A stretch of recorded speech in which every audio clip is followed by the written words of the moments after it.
लीजिए सुनिए विश्वंभरनाथ शर्मा कौशिक की लिखी कहानी प्रकृति, मेरी यानी समीर गोस्वामी की आवाज में। प्रातःकाल का समय था। जनाना अस्पताल के लेडी डॉक्टरों की ड्यूटी बदली जा रही थी। रात की ड्यूटी पर डॉक्टर सुभद्रा भटनागर तथा सोमलता कक्कड़ थीं। दोनों की वयस 24-25 वर्ष के लगभग थी। दोनों साधारणतया सुंदर थीं।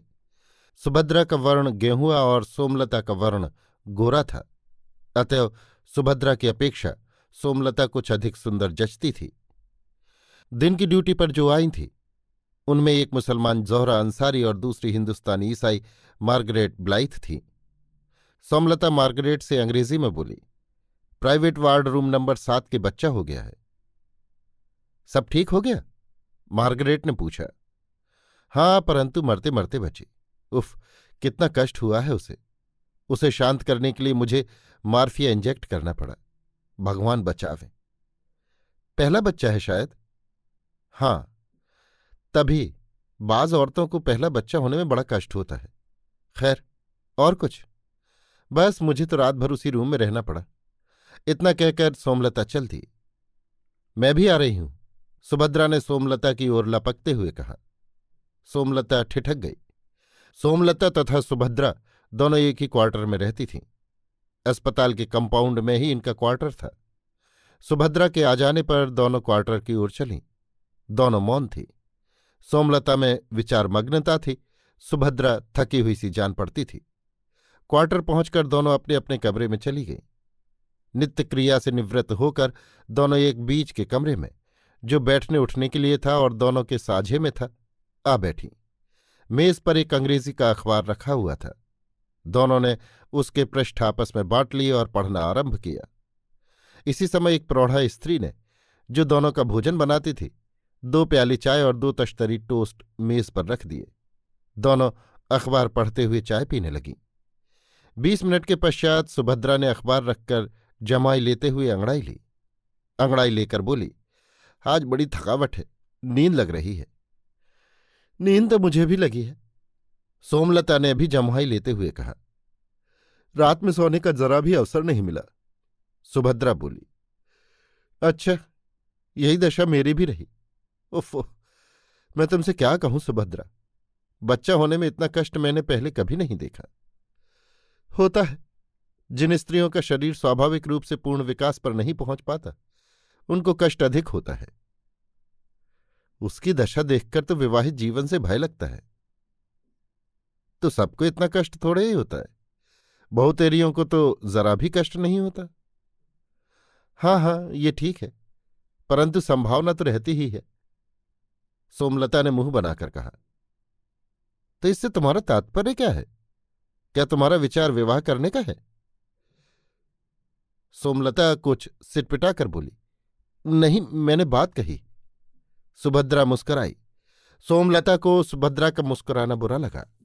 वो बोली, इसमें मुस्कुराने की क्या बात है? मुस्कुराने की ये बात है कि तुम्हारे मस्तिष्क के जागृत अथवा अजागृत भाग में विवाह करने का विचार विद्यमान है, सुभद्रा ने उसी प्रकार मुस्कुराते हुए कहा। यदि हो भी तो कोई बुरी बात है क्या? सोमलता ने किंचित रोष के साथ पूछा। बिल्कुल नहीं, ये मैं कब कहती हूं, मैं तो केवल तुम्हारा विचार जानना चाहती थी। सोमलता कुछ क्षण मौन रहकर बोली, हाँ सुभद्रा, मेरा विचार था, परंतु कल रात के अनुभव ने उस विचार को बहुत कमजोर कर दिया है। कष्ट देखकर इतनी भयभीत हो गई, और डॉक्टर होकर? आश्चर्य है। दूसरों का कष्ट देखने और स्वयं कष्ट उठाने में अंतर है।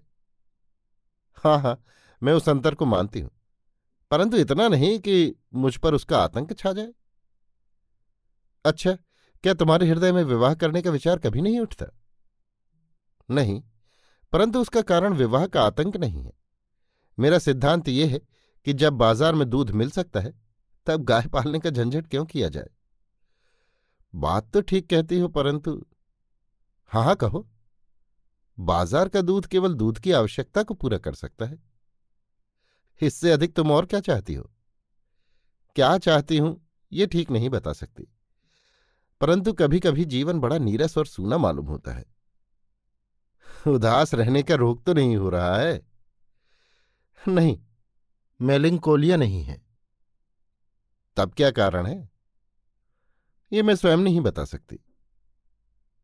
अपने हृदय की बात तुम स्वयं नहीं जानते? ये आश्चर्य की बात है। तुम्हें क्या कभी जीवन में नीरसता तथा सूनेपन का अनुभव नहीं होता? कभी नहीं। इतने आदमियों के बीच में रहते हुए ऐसा महत्वपूर्ण कार्य, जिसका मुख्य अंग मानव जाति की सेवा और पीड़ा निवारण है, करते हुए और तुम्हारी जैसी संगनी का सहवास प्राप्त होते हुए नीरसता तथा सूनेपन का क्या काम? मुझे तो समय व्यतीत होना जान ही नहीं पड़ता। मुझे तुम पर ईर्ष्या होती है सुभद्रा। यदि मैं भी जीवन को तुम्हारे ही दृष्टिकोण से देख सकती तो। परंतु सोमलता ने वाक्य समाप्ति पर एक लंबी सांस ली। इस परंतु को निकाल फेंको, बस सब काम ठीक हो जाएगा। मैं प्रयत्न तो बहुत करती हूं, परंतु। फिर वही परंतु। आखिर तुम चाहती क्या हो? खुलकर कहती क्यों नहीं? मैं क्या चाहती हूं? मैं चाहती हूं एक ऐसा जीवन संगी जिस पर मेरा पूरा अधिकार हो, जिसे मैं अपना, केवल अपना समझ सकूं, जो मेरी प्रसन्नता में प्रसन्न और मेरे दुख में दुखी हो। जब मैं हंसूं तो वो भी हंसे, जब मैं रोऊं तो प्रेमपूर्ण बातें करते हुए मेरे आंसू पहुंचे। जब मैं रात को भयानक स्वप्न देखकर चौंक पड़ूं तो वो। इतना कहकर सोमलता मौन हो गई और दीवार को इस प्रकार ताकने लगी मानो वो अपने कल्पित जीवन संगी को सामने खड़ा देख रही है। सुभद्रा खिलखिलाकर हंस पड़ी। हंसते हुए बोली, इतनी भूमिका बांधने की क्या आवश्यकता थी? सीधी बात क्यों नहीं कहती कि तुम्हें पति की आवश्यकता है? परंतु जब पति होगा तो बच्चे भी होंगे, और जब बच्चे होंगे तो प्रसव पीड़ा भी होगी। उफ, मुझे उसका स्मरण मत दिलाओ। सोमलता उठकर अपने कमरे में चली गई। उपर्युक्त बात को 15 दिन व्यतीत हो गए। उस दिन के पश्चात फिर सोमलता तथा सुभद्रा में उस विषय पर कोई वार्तालाप नहीं हुआ। सुभद्रा ने 1-2 बार छेड़ा भी, परंतु सोमलता ने कहा, उस दिन न जाने क्या हो गया था, अब वो बात नहीं रही। संध्या के 5 बजने वाले थे। सोमलता प्राइवेट वार्ड के एक कमरे में एक रोगिणी की परीक्षा कर रही थी। रोगिणी के पलंग के पास सोमलता के अतिरिक्त एक प्रौढ़ा तथा अस्पताल की एक नर्स खड़ी थी। परीक्षा करने के बाद सोमलता प्रौढ़ा से बोली, कोई चिंता की बात नहीं है। बेहोशी सी क्यों है? बेहोशी तो दवा के कारण है। बेहोशी की दवा दी गई है जिससे दर्द की तकलीफ न मालूम हो। और कोई खटका तो नहीं है? बिल्कुल नहीं। भगवान तुम्हें सुखी रखे। तुम्हारा ही सहारा है। जो इसे कुछ हो गया तो मैं लड़के को क्या मुंह दिखाऊंगी? आपका लड़का यहां नहीं है क्या? नहीं, बाहर है। तार दे दिया था, न जाने अभी तक क्यों नहीं आया। कल तार दिया था। इस समय रोगिणी सिर हिलाकर कराही। सोमलता नर्स से बोली, सिस्टर, गीले कपड़े से इनका माथा और मुंह पोंछो। नर्स तुरंत अपना काम करने लगी। इसी समय कमरे के द्वार पर एक कोट पैंटधारी युवक आकर खड़ा हो गया और अंग्रेजी में सोमलता से बोला, क्या मैं अंदर आ सकता हूं? सोमलता के कुछ उत्तर देने के पूर्व ही प्रौढ़ा प्रसन्नता सूचक उच्च स्वर में बोली, बेटा तुम आ गए, बड़ी राह दिखाई, आ जाओ। युवक सोमलता की ओर देखता हुआ कुछ संकोच सहित भीतर आया। सोमलता बड़े ध्यान से युवक को देख रही थी। युवक की आयु 26-27 वर्ष की होगी। शरीर दोहरा तथा गठा हुआ, कद लंबा, वर्ण गौर और मुखाकृति मनोहर, बटरफ्लाई मूछ। युवक अंदर आकर रोगिणी के पलंग के पायताने खड़ा हो गया और अपने हैट को हाथों में उलटते पलटते हुए बोला, क्या हाल है? सोमलता युवक को देखने में इतनी मग्न थी कि वो युवक की बात सुनकर चौंक सी पड़ी। उसने संभलकर अंग्रेजी में उत्तर दिया, अब खतरे से बाहर है। युवक अंग्रेजी में बोला, ईश्वर को धन्यवाद। और बच्चा? वो भी ठीक है, लड़का है। युवक ने इस पर कुछ नहीं कहा, परंतु उसके मुख पर हर्ष की एक क्षीण रेखा उत्पन्न होकर गंभीरता में लय हो गई। सोमलता चुपचाप कमरे के बाहर हो गई। कमरे के द्वार से उसने एक बार पुनः गर्दन घुमाकर युवक को देखा। बड़ी देर लगाई बेटा? हाँ, देर लग गई। यहां का पता मिल गया? कोई साथ आया था क्या? नहीं, बाबूजी ने कमरे का नंबर बता दिया था। ये कहते हुए युवक ने कनखियों से रोगिणी की ओर देखा। बड़ा कष्ट पाया बहू ने, नया जन्म हुआ है, इसीलिए मैंने घबरा कर तुझे तार दिलवा दिया। ठीक है, कितने दिन की छुट्टी मिली? 1 सप्ताह की। अच्छा, तो तू जरा देर बैठ, मैं जरा गुसलखाने हो आऊं। हाँ हाँ। माता एक दूसरे द्वार से निकल गई। उसके जाते ही युवक ने रोगणी के सिर पर हाथ रखकर पुकारा, सरोजनी। रोगणी ने सिर घुमाकर ऊं कहा, परंतु आंखें नहीं खोली। युवक बोला, अभी होश नहीं है? नर्स ने उत्तर दिया, मार्फिया दिया गया है। ओह, कहकर युवक पीछे हट गया। कुछ देर तक मौन खड़े रहकर वो रोगणी को देखता रहा। सहसा वो बोला, हाँ, बच्चा कहाँ है? बच्चा अभी अलग रखा गया है, कल इनके पास आ जाएगा। क्या मैं उसे देख सकता हूं? डॉक्टर कक्कड़ से कहिए।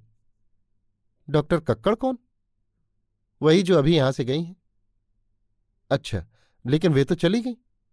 मैं अभी बुला दूंगी। धन्यवाद। नर्स ने गीला कपड़ा मेज पर रख दिया और खटपट करती हुई कमरे से बाहर निकल गई।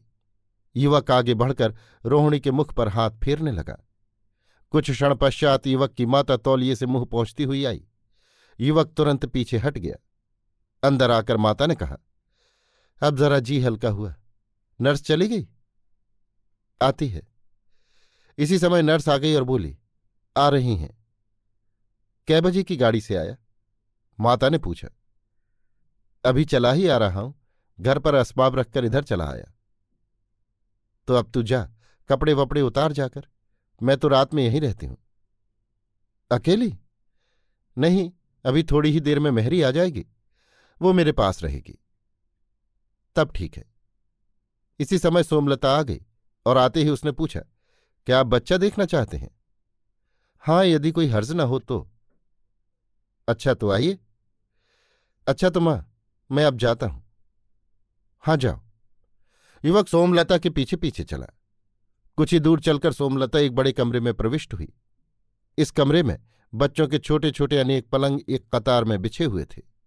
इनमें से कुछ खाली थे और शेष 4 पलंगों में बच्चे थे। प्रत्येक पलंग पर एक एक कार्ड लगा हुआ था। सोमलता एक पलंग के पास जाकर खड़ी हो गई। पलंग पर एक बच्चा सो रहा था। उसका सब शरीर ढका हुआ था, केवल मुंह खुला हुआ था। युवक कुछ क्षण ध्यानपूर्वक बच्चे को देखता रहा। उसके मुख पर प्रसन्नता तथा संतोष के चिन्ह प्रस्फुटित हो उठे। सोमलता बोली, बच्चा सुंदर है। युवक ने कोई उत्तर नहीं दिया। कल ये अपनी मां के पास पहुंचा दिया जाएगा। इसी समय एक दूसरा बच्चा रोने लगा। वहां 2 नर्सें उपस्थित थीं। उनमें से एक ने दौड़कर बच्चे की ओर ध्यान दिया। सोमलता बोली, अच्छा तो चलें? हाँ, चलिए। बाहर आकर युवक बोला, धन्यवाद, आपने बड़ी कृपा की। सोमलता ने मुस्कुराकर कहा, बिल्कुल नहीं, ये हमारा कर्तव्य है। अच्छा, गुड नाइट। युवक ने कहा, गुड नाइट। युवक चल दिया। सोमलता युवक को जाते हुए देखती रही और उसकी आंखों से ओझल होने पर दूसरी ओर चल दी। ऊपर जिस युवक का वर्णन किया गया है वो युवक जाति का खत्री है। नाम ब्रजनारायण मेहरोत्रा है। इसके पिता सरकारी पेंशनर हैं। शहर में जायदाद भी है, जिससे लगभग 150 रुपये मासिक की आमदनी है। ब्रजनारायण अवध के एक राजा के प्राइवेट सेक्रेटरी हैं। वे एमए और एलएलबी पास हैं। उस दिन के बाद ब्रजनारायण प्रतिदिन दोनों समय अस्पताल जाने लगे। क्रमशः सोमलता से इनका घनिष्ठ परिचय हो गया। एक दिन सुभद्रा ने सोमलता से कहा, आजकल उससे बड़ी घनिष्ठता है। क्या नाम है उसका? ब्रजनारायण। हाँ, ब्रजनारायण। सोमलता भ्रकुटी चढ़ाकर बोली, घनिष्ठता से तुम्हारा क्या मतलब है? सुभद्रा सोमलता की बदली हुई त्योरियां देखकर बोली, घनिष्ठता से मेरा कोई और मतलब नहीं है। मेरा मतलब यही है कि खूब मेलजोल है। तो इसमें हर्ज क्या है? पढ़ा लिखा आदमी है, सज्जन है, शिष्ट है। ऐसे आदमी से मेलजोल न बढ़ाया जाए तो क्या गवारों से बढ़ाया जाए? ओहो, तुम तो बात का बतंगड़ बनाने लगी। मेरा ये मतलब कदापि नहीं था कि तुम मुझसे प्रेम करने लगी हो। प्रेम कर भी कैसे सकती हूं? वो विवाहित है और विवाहित पुरुष से प्रेम करने के भयानक परिणाम को मैं भली भांति समझती हूं। अच्छा, यदि अविवाहित होता तो शायद प्रेम करने भी लगती। कितनी अशिष्ट हो तुम सुभद्रा। सोमलता ने रुष्ट होकर कहा, ओहो, आजकल तो तुम शिष्टता की मूर्ति बन गई हो। तुम शायद ये भूल गई हो कि हमारी तुम्हारी मित्रता है। केवल मित्रता ही नहीं, साहचर्य भी है। ऐसी दशा में हमारे तुम्हारे मध्य शिष्टता अशिष्टता का प्रश्न ही नहीं उठता। वो ठीक है, परंतु फिर भी इतना ध्यान तो रखना ही चाहिए कि भावनाओं को ठेस न पहुंचे। तुम्हारी भावनाओं को मैं ठेस पहुंचाऊंगी? ये तो तुम मेरे साथ अन्याय कर रही हो सोमलता। मैं तुमसे कितना स्नेह करती हूं ये शायद तुम नहीं समझ सकी। यदि आवश्यकता पड़े तो मैं तुम्हारे लिए बड़े से बड़ा त्याग कर सकती हूं। ये कहते हुए सुभद्रा के नेत्रों में आंसू छलछला आए। सोमलता कुछ क्षण तक एकटक सुभद्रा के मुख की ओर ताकती रही। सहसा उसके ओठ फड़कने लगे। आंखों से वर्षाकालीन नदी के जल वेग की भांति अश्रुधारा फूट निकली। वो मेज पर झुक गई और अपनी बाह में मुंह छिपाकर सिसकने लगी। सुभद्रा शीघ्रतापूर्वक उठकर सोमलता के बगल में आ गई और उसके गले में बाह डालकर बोली, ये क्या बचपना है सोमलता? तुम सामान्य स्त्री नहीं, चिकित्सक हो। इस प्रकार कोई तुम्हें रोते देख लेगा तो क्या कहेगा?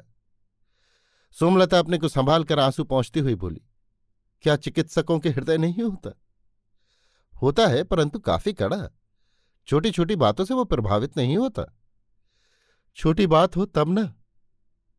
मैं सब समझती हूं सोमलता, मैं तुम्हारे मन की बात जानती हूं, परंतु तुम मुझसे छिपा रही थी, इसीलिए आज मैंने ये बात छेड़ी जिससे तुम अपने हृदय की बात मुझसे कह दो। तुम ब्रजनारायण से प्रेम करती हो, है ना? ठीक ठीक है, सोमलता ने सिर झुकाकर कहा। कैसा दुर्भाग्य, सुभद्रा ने सहानुभूतिपूर्ण स्वर में कहा। सोमलता पुनः रोने लगी। सुभद्रा सांत्वना देने लगी। जब सोमलता कुछ शांत हुई तो सुभद्रा ने उससे पूछा, क्या ब्रजनारायण जानता है कि तुम उससे प्रेम करती हो? नहीं, मैं मर जाना पसंद करूंगी, पर यह कभी न पसंद करूंगी कि मेरा प्रेम उस पर प्रकट हो। बहुत ठीक, ऐसा ही करना चाहिए। कल शायद उसकी पत्नी यहां से चली जाएगी। हाँ, बस ठीक है, इसके पश्चात तुम्हारी और ब्रजनारायण की भेंट न होगी और क्रमशः तुम उसे भूल जाओगी। मैं उसे भूलने का भरसक प्रयत्न करूंगी। भगवान तुम्हें सफलता दे। भाग्य की विडंबना तो देखो, प्रेम भी हुआ तो किससे, परंतु मेरा विश्वास है कि तुम इस अशुभ प्रेम पर विजय पाओगी, तुम्हारी सहायता से। सोमलता ने आशापूर्ण स्वर में कहा। ईश्वर की कृपा से, सुभद्रा बोली। दूसरे दिन सवेरे ब्रजनारायण की पत्नी अस्पताल से छोड़ दी गई। ब्रजनारायण की माता ब्रजनारायण से बोली, डॉक्टर कक्कड़ ने बड़ी सेवा की। ऐसी सेवा कोई अपनी सगी ही कर सकती है। इन्हें कुछ देना चाहिए। मैंने उसका प्रबंध कर लिया है। डॉक्टर कक्कड़ ने, सच पूछो तो, सरोजनी को नया जीवन दिया है। यदि वो इतनी लगन से देखभाल न करती तो सरोजनी का जीवन खतरे में पड़ जाता। हाँ बेटा, ये सच्ची बात है। तो तूने क्या प्रबंध किया है? ब्रजनारायण ने जेब से एक नीली मखमल का बक्स निकाला। ये दे दूंगा, कहकर उसने बक्स खोला। बक्स में एक सोने की जंजीर थी। बहुत ठीक, ये तूने अच्छा सोचा। कितने की है? 3 तोले की है। इसी समय डॉक्टर कक्कड़ तथा एक नर्स आ गईं। ब्रजनारायण ने जल्दी से बक्स जेब में रख लिया। आप लोग जा रहे हैं? पूछती हुई सोमलता अंदर आई। हाँ, आपकी बहुत याद आएगी। आपने बड़ी मदद दी, ब्रजनारायण की माता बोली। वो सब हमारी ड्यूटी थी, सोमलता ने कहा। ब्रजनारायण बोल उठे, साधारण ड्यूटी नहीं थी, उसमें आत्मीयता की पुट थी। सोमलता किंचित मुस्कुराकर सरोजनी की ओर बढ़ी। सरोजनी कुर्सी पर बैठी थी। ब्रजनारायण बाहर निकल गए। सोमलता सरोजनी से बोली, आपसे मिलने को चित्त व्याकुल हुआ करेगा। माता बोल उठी, ये कभी कभी आपके पास आ जाया करेगी और आप भी कभी कभी दर्शन दिया कीजिए। अवश्य अवश्य। इसके पश्चात सोमलता ने सरोजनी को कुछ स्वास्थ्य संबंधी उपदेश दिए। तत्पश्चात उसने बच्चे को गोद में लेकर प्यार किया। बाहर आकर वो ब्रजनारायण से बोली, आप तो शायद कल चले जाएंगे? हाँ, मैं कल चला जाऊंगा। 1-2 मिनट के लिए मुझे आपसे कुछ प्राइवेट बात करनी है। सोमलता का हृदय धड़कने लगा। वो बोली, क्या बात है? एकांत होता तो अच्छा था। अच्छा, तो मेरे कमरे में चलिए। कमरे में पहुंचकर सोमलता बोली, कहिए क्या बात है? ब्रजनारायण ने बक्स निकालकर सोमलता की ओर बढ़ाते हुए कहा, आप इसे स्वीकार कीजिए। ये क्या है? एक छोटा सा उपहार। उपहार? उपहार किस बात का? आपने बड़ा परिश्रम किया। मैंने अपना कर्तव्य पालन किया है, उसके लिए मैं कोई उपहार या पुरस्कार स्वीकार नहीं कर सकती। आपने कर्तव्य की अपेक्षा कुछ अधिक किया है। यदि ऐसा भी हो तो भी मैं उसकी कीमत नहीं ले सकती। उसका मूल्य तो कोई हो ही नहीं सकता, केवल स्मृति चिन्ह के रूप में ये। मिस्टर मेहरोत्रा, आप मेरी इंसल्ट करते हैं। ब्रजनारायण जल्दी से बोल उठे, नहीं नहीं, मैं आपका कितना आदर करता हूं ये मेरा हृदय ही जानता है। यदि आपको इससे आपत्ति है तो जाने दीजिए। ये कहकर ब्रजनारायण ने बक्स जेब में रख लिया। कुछ क्षण तक दोनों मौन रहे। तदुपरांत ब्रजनारायण ने कहा, अच्छा तो आज्ञा दीजिए। यदि कभी मेरे योग्य कोई सेवा हो तो अवश्य बताइएगा, मैं उसे अपने लिए गौरव समझूंगा। सोमलता ने कुछ उत्तर न दिया। सोमलता सिर झुकाए चुपचाप खड़ी थी। उसका कंठ अवरुद्ध हो रहा था। आंसू आंखों से बाहर निकलने के लिए धैर्य का बांध तोड़ डालने का प्रयत्न कर रहे थे। ब्रजनारायण बोले, मेरी धृष्टता के लिए क्षमा कीजिए। मैं जब यहां आया करूंगा तो आपसे अवश्य मिला करूंगा। सोमलता कुछ भी उत्तर न दे सकी। ब्रजनारायण गुड बाय कहकर चले गए। उनके जाते ही सोमलता कुर्सी पर धसक पड़ी और उसके नेत्रों से अश्रुधारा बहने लगी। उपर्युक्त घटना को 1 वर्ष व्यतीत हो गया। सरोजनी के अस्पताल छोड़ने के पश्चात सोमलता 2 बार सरोजनी से मिली। एक बार वो स्वयं सोमलता से मिलने आई थी और एक दफा सोमलता उसके घर गई थी। सुभद्रा को सोमलता और सरोजनी का मिलना जुलना अच्छा नहीं लगता था। उसने सोमलता से कहा, देखो सोम, यदि तुम ब्रजनारायण को भूलना चाहती हो तो सरोजनी से मिलना जुलना बंद कर दो। सोमलता ने सुभद्रा की यह बात मान ली थी। तब से न सरोजनी ही सोमलता से मिलने आई और न सोमलता ही उससे मिलने गई। एक दिन सोमलता तथा सुभद्रा अवकाश के समय अपने कमरे में बैठी बातें कर रही थीं। इसी समय ब्रजनारायण कमरे के द्वार पर आकर खड़े हो गए। सोमलता तो उन्हें देखकर स्तब्ध सी हो गई, परंतु सुभद्रा उठकर मुस्कुराती हुई बोली, आइए मिस्टर मेहरोत्रा। ब्रजनारायण अंदर गए। सुभद्रा ने एक कुर्सी की ओर संकेत करके कहा, बैठिए। ब्रजनारायण बैठते हुए बोले, आप लोग अच्छी तो हैं? हाँ, आपकी कृपा है। सोमलता की ओर देखकर ब्रजनारायण ने कहा, आपका स्वास्थ्य कुछ खराब है क्या? आप कुछ दुबली हो गई हैं और चेहरे पर पीलापन भी है। सुभद्रा बोल उठी, हाँ, इधर इनका स्वास्थ्य कुछ ठीक नहीं रहा। आपके यहां सब कुशल है? ब्रजनारायण के मुख पर दुख के चिन्ह प्रस्फुटित हुए। वे नैराश्यपूर्ण स्वर में बोले, कुशल कहाँ? सरोजनी का स्वर्गवास हो गया। कहकर सोमलता चौंक पड़ी। ये कब? 2 महीने हुए। यहां से यानी अस्पताल से जाने के 2 महीने पश्चात वो मेरे पास पहुंच गई थी। वहीं उसे अकस्मात हैजा हो गया और 2 दिन के अंदर मृत्यु हो गई। ये कहकर ब्रजनारायण ने सिर झुका लिया और वे डबडबाई हुई आंखों के आंसू पी जाने का प्रयत्न करने लगे। सोमलता ने बड़ा दुख प्रकट किया। सुभद्रा को भी बड़ा अफसोस हुआ। सोमलता बोली, यहां से जाने के बाद 2 बार मुझसे भेंट हुई थी। हाँ, उसने बताया था।